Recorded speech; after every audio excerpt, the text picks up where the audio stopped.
My wife used to say I was boring because I preferred staying home to take care of our kids instead of going out partying.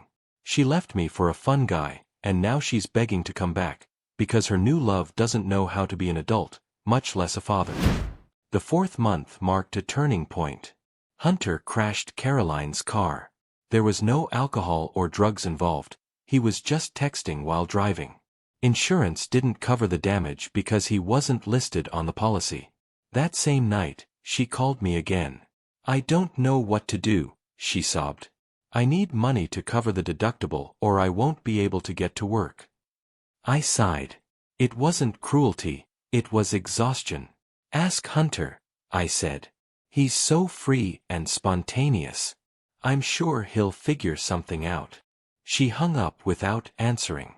Even so, I knew Caroline always managed to find someone to rescue her. But what came next was worse. By the 5th month, the story turned into a mix of tragedy and comedy.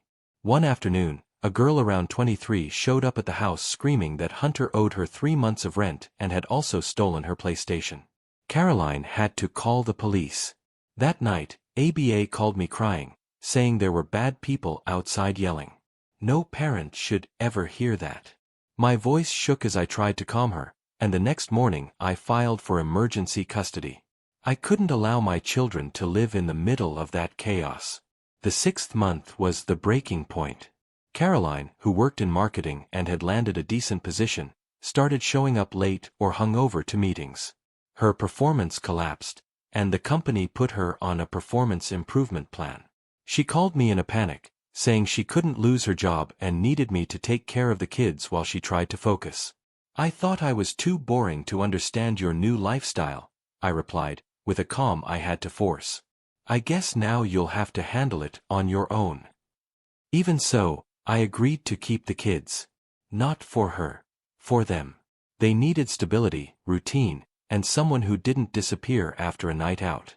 Meanwhile, Hunter continued his own spiritual journey. He had quit his bartender job because, according to him, it didn't fulfill him. He decided to start a podcast about living in the present and connecting with your inner universe. He had 12 subscribers, one of them was his mother. He spent Caroline's money on microphones, courses, and supposed mentors who promised to turn him into an enlightened consciousness creator. In practice, he was a parasite with a Zen script.